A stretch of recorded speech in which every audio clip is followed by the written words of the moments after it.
Bonjour, bienvenue dans Géopolitis. Les géants de l'Internet sont-ils en train de détruire nos démocraties? La puissance accumulée par ces mastodontes dérange, elle inquiète. Des voix s'élèvent contre ces fameux GAFAM, comme on les appelle, et qui forment l'acronyme de Google, Apple, Facebook, Amazon et Microsoft. Que Facebook, Google et Twitter aient pu pervertir l'élection du président des États-Unis et servir d'instrument au service d'une puissance étrangère, cela passe mal. Ils ont appelé à rendre des comptes. Et en Europe, quand Google influence à son seul profit 350 millions de consommateurs, la commissaire à la concurrence lui inflige une amende salée pour abus de position dominante. Faut-il en déduire que les institutions politiques reprennent le pouvoir? Est-il possible de brider ces géants du numérique? Seront-ils davantage demain encore ordonnateurs de nos consciences et de nos habitudes de consommation?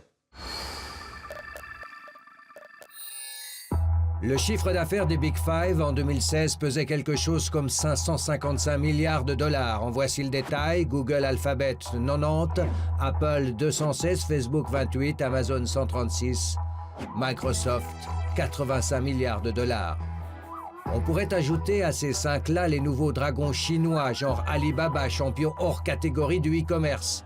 25 milliards de chiffre d'affaires en une seule journée, à l'occasion de la fête des célibataires, le 11 du 11. Plus impressionnante encore, la valeur boursière des GAFAM. Ils crèvent tous les plafonds. 804 milliards de dollars pour Apple, 651 pour Google et 434 pour Facebook, le plus petit des cinq. Ensemble, c'est davantage que le PIB de la France, 8e puissance économique du monde, plus de 4 fois le PIB de la Suisse. Jamais dans l'histoire des entreprises n'avaient bénéficié d'une telle puissance technologique et financière. Jamais elles n'avaient concentré de tels pouvoirs d'influence sur les individus, sur leurs habitudes et leurs opinions. Selon une récente étude américaine, chaque détenteur d'un smartphone tape plus de 2600 fois par jour sur son appareil. Facebook annonce 2 milliards d'utilisateurs sur la planète. Après des années d'angélisme, idolâtré par toute une génération, protégé par les gouvernements, voilà maintenant qu'on dénonce l'hyperpuissance de ces géants du numérique. Donc cette nouvelle attaque frontale contre les géants américains d'Internet, la Commission européenne les accuse carrément de détruire la démocratie. Oui, rien que ça. C'est la commissaire européenne à la concurrence, Margrethe Vestager, qui s'exprimait hier au Web Summit de Lisbonne. Elle aurait déclaré hier au sujet de ces géants du web: « Nous devons reconquérir notre démocratie, nous ne pouvons pas la laisser à Facebook ou Snapchat. » Et d'ajouter: « Les politiques doivent être au service des citoyens, pas de la technologie. » Bref, nous aurions été trop tolérants vis-à-vis de ces géants du web. Et oui, c'est elle, Margrethe Vestager, qui mène la fronde contre les GAFAM accusés d'abus de position dominante. Today, the Commission has decided to fine Google 2.4 billion euros for breaching EU antitrust rules.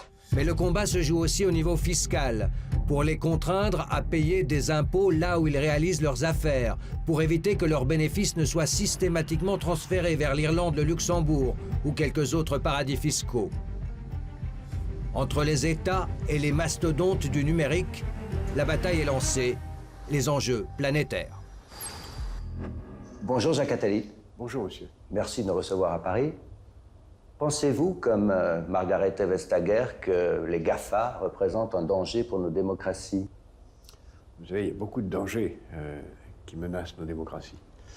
D'abord, c'est beaucoup de pays qui ne sont pas des démocraties, et puis le principal danger qui menace nos démocraties, c'est l'absence d'éducation, d'esprit critique de nos concitoyens, et la résignation à l'égard du pouvoir. Mais les GAFA font partie de ça. D'abord, il ne faut plus parler des GAFA, il faut parler des GAFA et de leur contreparties chinoises, qui sont peut-être aujourd'hui encore plus présentes, menaçantes et envahissantes. Ensuite, il faut bien les voir dans un contexte plus large que le nom qui sont derrière ces quatre initiales. Il y a beaucoup d'autres firmes que cet acronyme, qui représentent en fait une maîtrise des données.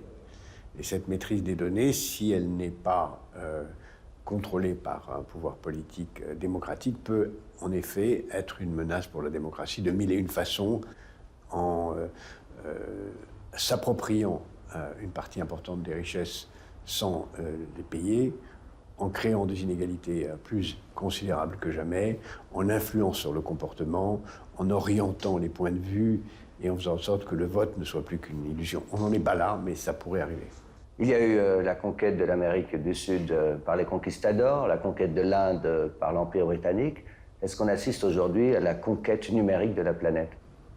C'est un continent virtuel que j'ai appelé le 7e continent il y a plus de 25 ans, qui est en train d'être peu à peu colonisé, mais qui nous revient, puisque c'est le continent qui n'a comme richesse que nos données. Et donc c'est nous qui sommes impliqués. Et donc la seule façon de gérer cela de façon décente, puisque le numérique crée une unification planétaire virtuelle, c'est d'avoir une unification planétaire réelle de la démocratie et donc des institutions démocratiques planétaires. On en est très loin, mais au moins des règles de gouvernance qui permettraient de protéger la propriété des données, d'éviter qu'elles nous soient volées et de créer des conditions pour que chacun ne soit pas soumis à des simulacres d'informations ou même à des fausses informations. Mais dans un marché qui est maintenant mondialisé, est-ce que les États ont le pouvoir de contrôler ces géants de l'Internet, qu'ils soient chinois ou américains? A priori, ils ne l'auront plus bientôt. C'est pour ça qu'on peut penser peut-être que les États-Unis vont réagir en coupant en morceaux ces GAFA pour ne pas se laisser dominer par eux. Mais s'ils ne le font pas, comme ils l'ont fait antérieurement pour d'autres monopoles, on verra en effet ces monopoles devenir mondiaux et on verra la nécessité de faire vraiment des règles mondiales. Mais vous croyez vraiment à une réglementation mondiale de l'Internet, comme le suggère le patron de Microsoft, par exemple? Elle existe déjà, puisque Internet lui-même est géré par une organisation internationale qui est privée et très largement américaine, mais qui est mondiale. Et il y a autour d'Internet beaucoup d'organisations mondiales, ne serait-ce que celles qui gèrent les noms de domaine ou qui gèrent les réseaux. Donc, il y a une nécessité pratique de globalisation de la gouvernance qui pourrait venir aussi dans ce domaine. Mais là, il faudrait une vraie volonté politique pour que l'appropriation des données ne soit plus réservée à quelques-uns. Alors, avant d'aller plus loin, Jacques Attali, je vous suggère qu'on se replonge dans les interférences russes dans l'élection présidentielle américaine. On se retrouve juste après. Trump's former national security advisor Michael Flynn. President Trump's former national security. La scène en une des médias américains. Michael Flynn, ex-conseiller de Donald Trump à la sécurité nationale, est inculpé. Il avoue avoir menti au FBI sur les contacts entretenus avec la Russie avant l'élection de Donald Trump. Moscou a-t-elle influencé le résultat des élections américaines au détriment de Hillary Clinton? En marge de cette affaire, Facebook, Twitter, Google ont été entendus devant le Congrès américain. Ces trois géants du net admettent avoir été utilisés par des organismes russes pour la diffusion de publicités politiques. Nous aurions dû mieux regarder cela. Nous avons raté certains signaux. Google a toute la connaissance de l'humanité. Vous ne pouvez pas relier des roubles et des pubs politiques pour vous dire « Ces deux choses ensemble, ça ne nous dit rien de bon ?» En 2 ans, 126 millions d'Américains auraient été exposés à ces contenus, sur l'immigration, l'activisme noir américain ou le port d'armes, voire même des appels à la sécession. Au total, à peine 3000 annonces publicitaires avaient été acquises pour un montant de 100 000 $. Facebook soupçonné d'avoir favorisé l'élection de Donald Trump, il n'en fallait pas plus pour que Mark Zuckerberg rassure l'Amérique. We're looking to foreign actors, including additional Russian groups and other former Soviet states, as well as organizations like the campaigns, to further our own understanding of how they used all of our tools. Moscou dément cette présumée ingérence. Vladimir Poutine évoque une absurdité. Dans cette affaire des interférences russes dans la campagne américaine, c'est frappant qu'avec un budget de 100 000 $, on ait réussi à diffuser de la fausse information, de la propagande, des fake news qui ont touché plus de 120 millions d'Américains. Mais c'est rien à côté de ce qui vient. Il va être maintenant possible, il est déjà possible de diffuser sur des réseaux sociaux ou sur des télévisions des discours du président américain faux, dans lequel on voit son image, ses lèvres bouger et dire des choses qu'il n'a pas dites. Ceci est vrai pour le président américain, français, russe, n'importe qui. Donc on va avoir de plus en plus un affaiblissement de la frontière entre le vrai et le faux, entre le réel et l'imaginaire, et on aura le plus grand mal à distinguer cela. Donc la politique devra être très méfiante à l'égard des informations qui sont diffusées. Mais vous pensez qu'on peut contrôler le contenu des informations diffusées par ces géants, qu'eux-mêmes d'ailleurs voudraient contrôler par eux-mêmes? Oui, ce ne sont pas ces géants eux-mêmes. Ces géants ont fabriqué des logiciels qui leur échappent. Vous savez, les pires ennemis des GAFA ne sont pas les gouvernements, ce sont les petites start-up qui se créent dans les niches que les GAFA ont eux-mêmes créées. Ce sera très difficile. Il faudrait sans cesse avoir une police des réseaux qui permet d'éviter et de chasser les fausses nouvelles, de chasser et de contrôler cela. Il y a d'ailleurs aussi des technologies qui apparaissent pour détecter les fausses nouvelles ou détecter les messages trompeurs. Et c'est sans doute un marché très important que celui-là qui va surgir. En Europe, un des moyens de contenir les GAFA, c'est la lutte fiscale, la lutte contre l'évasion fiscale et la réglementation.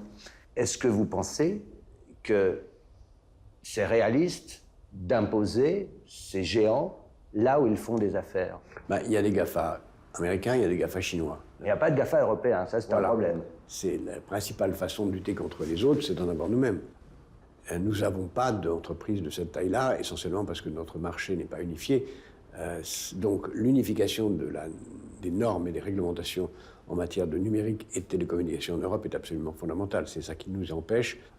Nous, Français, nous avons aussi un avantage, c'est qu'avec la francophonie, on a un très grand marché qui nous permettrait d'agir. On ne l'a pas encore fait, mais il y a quand même des entreprises européennes qui ont un potentiel considérable.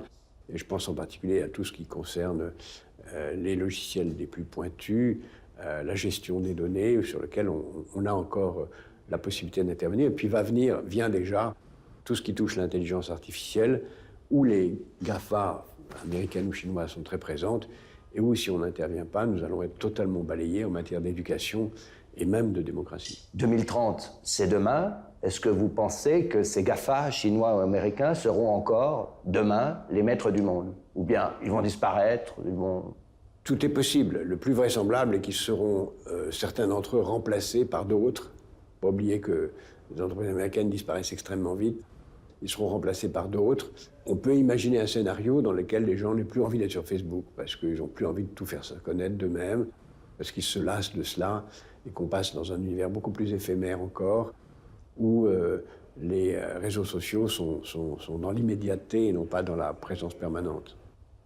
Vous aimez, Jacques Attali, dans vos livres, vos conférences, à nous projeter dans l'avenir. Alors à court terme, avec Donald Trump, deuxième année, Emmanuel Macron en France, Poutine qui se déclare candidat à sa propre succession, le Parti communiste chinois qui renforce son emprise sur le pays, est-ce que finalement 2018 sera très différent de 2017? Oui, parce que je pense que 2018, c'est probablement l'année de la France. Parce que les États-Unis sont très faibles, les autres pays européens sont malheureusement très faibles et dans des circonstances très difficiles.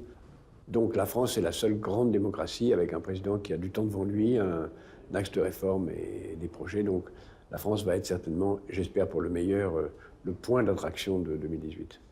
Merci Jacques Attali. Tous mes vœux pour l'année prochaine. Merci. Merci. Et comme d'habitude, quelques pistes en prolongement de cette émission. Je vous invite à surfer sur le site de notre invité, Jacques Attali, riche d'informations diversifiées, éclectiques, à l'image du personnage, attali.com. Nous y avons puisé une réflexion intitulée « Le triangle des pouvoirs ». Le Courrier international a sorti récemment un hors-série intitulé « À l'ère de la désinformation, les fake news ont envahi le monde », paru en octobre 2017. Enfin, dans l'émission Forum de la radio suisse RTS, on se demandait si les GAFA échappaient au contrôle des États, faut-il les brider ou laisser faire le marché, avec les points de vue croisés de l'économiste Charles Viploche et du professeur Denis Gillet de l'École Polytechnique Fédérale de Lausanne. C'était le 10 octobre. C'est tout pour aujourd'hui. Les équipes techniques, la rédaction vous disent merci pour votre fidélité. Toutes les émissions de Géopolitis sont visibles sur notre site. Vous pouvez aussi les podcaster. À vous tous, une excellente semaine.